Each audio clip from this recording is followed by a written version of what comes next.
सबको मेरी तरफ से जय मसीह की जी। आज मैं फिर आपसे कुछ परमेश्वर के वचन के बारे में कुछ बातें बोलना चाहता हूँ। तो मेरे प्रियो, जैसे कि हम देख रहे हैं आज के समय में बहुत से चर्च हैं, बहुत से लोग हैं, बहुत से पास्टर हैं। मेरे प्रियो, वो संगति करते हैं, चर्च में जाते हैं, लेकिन परमेश्वर को जानने की या परमेश्वर को पहचानने की वो इच्छा नहीं रखते। तो मेरे प्रियो, प्रभु यीशु मसीह ने बोला है, तुम सत्य को जानो, सत्य तुम्हें आजाद करे। तो मेरे प्रियो, जब हम सत्य को जानेंगे तो सत्य हमें क्या करेगा? आजाद करेगा।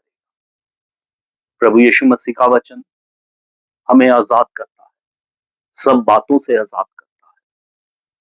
तो प्रभु के वचन में लिखा है, तुम सत्य को जानो, सत्य तुम्हें आजाद करेगा। तो मेरे प्रियो, ये जो वचन है, तुम सत्य को जानो, सत्य तुम्हें आजाद करेगा, ये कौन सा सत्य है? कौन सी सच्चाई है जो प्रभु यीशु मसीह हमें बोलना चाहते हैं कि तुम सत्य को जानो, सत्य तुम्हें आजाद करेगा। तो मेरे प्रियो, सत्य है क्या? क्या है सत्य? सच है क्या जिसको प्रभु यीशु मसीह हमें जानने के लिए कह रहा? तो मेरे प्रियो, सत्य यही है कि हम इस संसार में रहते समय हमने परमेश्वर को जानना, अच्छी रीति से प्रभु को जानना कि परमेश्वर हमसे क्या बोलता है, क्या कहता है।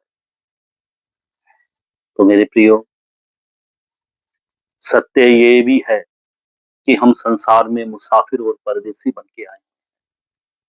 हम इस संसार में आते समय हमारे जीवन में कितनी चिंताएं होती हैं, कितने दुख होते हैं, और हम इस चिंताओं में ही डूबे रहते हैं।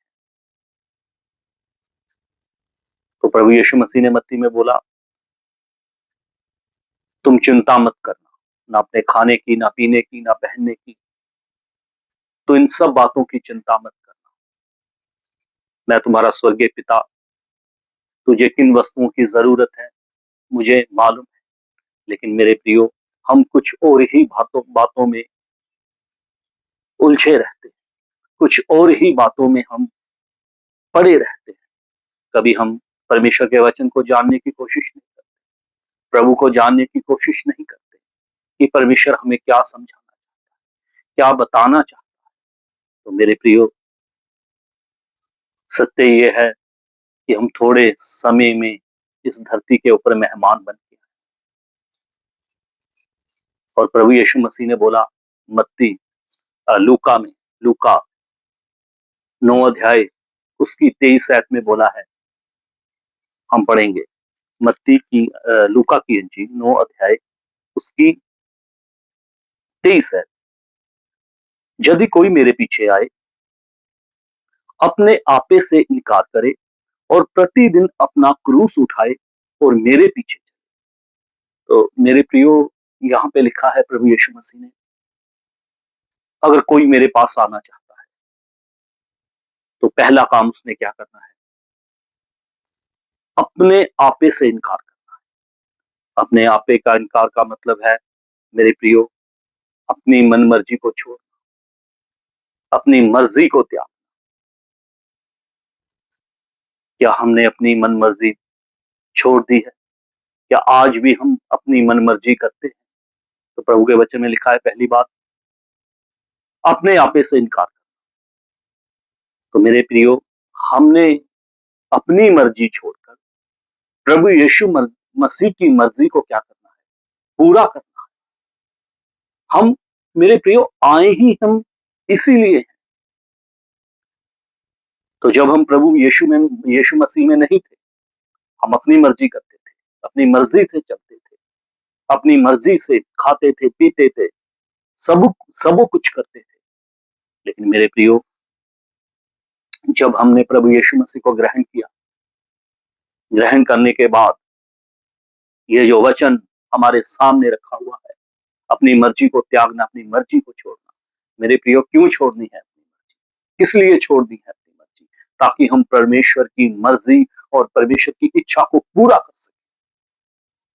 जब तक हम अपनी मर्जी करते रहेंगे मेरे प्रियो, हम परमेश्वर की इच्छा को पूरा नहीं कर सकते, परमेश्वर की मर्जी को पूरा नहीं कर सकते, क्योंकि अभी हमारे अंदर अपनी मर्जी पड़ी हुई है। एक ही बात मेरे प्रियो आपके अंदर रहेगी, या अपनी मर्जी रहेगी या परमेश्वर की मर्जी रहेगी। तो प्रभु यीशु मसीह ने बोला, यदि कोई मेरे पीछे आए, अपनी मनमर्जी छोड़े और मेरी मर्जी को पूरा करे। अगर मेरे प्रियो प्रभु यीशु मसीह के पीछे आपने चलना है, तो आपको अपनी मर्जी छोड़नी है। अगर आज भी आप अपनी मर्जी से जी रहे हो यीशु को ग्रहण करने के बाद, तो मेरे प्रियो में आपको बात बताना चाहता हूं, आपके अंदर परमेश्वर नहीं। आज बहुत से लोग हैं, बहुत से पासवान भी हैं, जो अपनी मर्जी का जीवन जीते हैं, अपनी मर्जी से चलते हैं। तो यहां पे लिखा है अपनी मर्जी को छोड़ना, त्यागना। हम हर बात में अपनी मर्जी करते हैं, अपनी मर्जी से ही चलना चाहते हैं। कब हम अपनी मर्जी को छोड़ेंगे? कब हम प्रभु यीशु की मर्जी को पूरा करेंगे? तो दूसरी बात यहां पे लिखा है, प्रतिदिन अपना क्रूस उठाकर मेरे पीछे। तो मेरे प्रियो, ये क्रूस क्या है? प्रभु ने बोला अपना क्रूस उठा और मेरे पीछे चल। क्या हमने यीशु का क्रूस उठाया हुआ? बहुत से लोग गले में क्रूस डाल लेते हैं, सलीब डाल लेते हैं, वो यीशु का क्रूस है। आज बहुत से लोगों के कंधे के ऊपर उनका अपना क्रूस नहीं है। तो प्रभु ने बोला अपना क्रूस उठा। तो क्रूस उठाने का मतलब है प्रभु यीशु मसीह के पीछे चलते हुए निंदा, बदनामी उठाना, दुख उठाना, इसको बोलते हैं क्रूस उठाना। क्या आपके कंधे के ऊपर मेरे प्रियो प्रभु यीशु मसीह ने जो हमें क्रूस दिया आपके कंधे के ऊपर है या नहीं? या हम किसी और ही बातों में उलझे हुए, किसी और ही बातों में लगे, कि अपनी इच्छाएं परमेश्वर के आगे रखते हुए अपना जीवन व्यतीत करें? तो यहाँ पे लिखा है अपनी मनमर्जी छोड़नी और अपना क्रूस उठा। मेरे प्रियो, रोमियो 12 अध्याय में लिखा है परमेश्वर की मर्जी को जान। वहां पे लिखा है अपने शरीरों को जीवित और परमेश्वर को मन भाता हुआ बलिदान करके चढ़ाओ, और ये जान लो परमेश्वर की पूरी और सिद्ध इच्छा क्या है। हम प्रभु यीशु मसीह के पीछे अपनी मर्जी करने के लिए नहीं आए, बल्कि हमने परमेश्वर की मर्जी को जानना है, परमेश्वर की मर्जी को जानना और परमेश्वर की मर्जी को पूरा करना। क्या हम ये बातों में लगे हैं या नहीं? रोमियो 12 अध्याय उसमें साफ लिखा है परमेश्वर की मर्जी को जानो, उसकी सिद्ध इच्छा क्या है। क्या परमेश्वर की मर्जी, परमेश्वर की इच्छा हमारे जीवन में पूरी हो रही है या नहीं हो रही? क्या हम अपनी ही मर्जी से चल रहे हैं, अपनी ही इच्छाओं के अनुसार चल रहे हैं?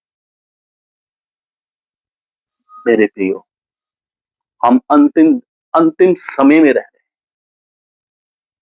थोड़ा समा रह गया। हम जब देखते हैं संसार में इन हालातों को देखते हैं, देश देश के ऊपर क्या कर रहा है, देश देश के ऊपर हमला कर रहा है, ये सब यीशु के आने की निशानी है। क्या हम उस तैयारी में हैं? हमने प्रभु यीशु की मर्जी को पूरा किया है या अपनी ही मर्जी पूरी कर रहे हैं? हालेलुया हालेलुया बोलते हुए कि प्रभु मुझे ये दे दे, मुझे वो दे दे, मुझे ये दे दे। हमने कभी परमेश्वर की मर्जी को जानने की कोशिश? कितने लोग हैं जो परमेश्वर की मर्जी को पूरे दावे से बोलते हैं कि हम परमेश्वर की इच्छा को पूरा। तो मेरे प्रियो, इन बातों के ऊपर गौर करें, समझें, जानें, ताकि हम परमेश्वर की मर्जी को जानकर, समझकर मेरे प्रियो हम परमेश्वर के राज्य में दाखिल हों, परमेश्वर के राज्य में हम जाएं। ये संसार, ये दुनिया, ये जीवन थोड़े समय का, हम थोड़े समय में, और आपकी जरूरत पूरी करने वाला वो यहोवा परमेश्वर है। वो खुद आपकी जरूरतों को पूरा करेगा। तो मेरे प्रियो, इन बातों के ऊपर गौर करना, जानना, समझना और परमेश्वर की मर्जी को जाने और परमेश्वर की मर्जी को पूरा करे। प्रभु आपको आशीष दे, सबको जाने।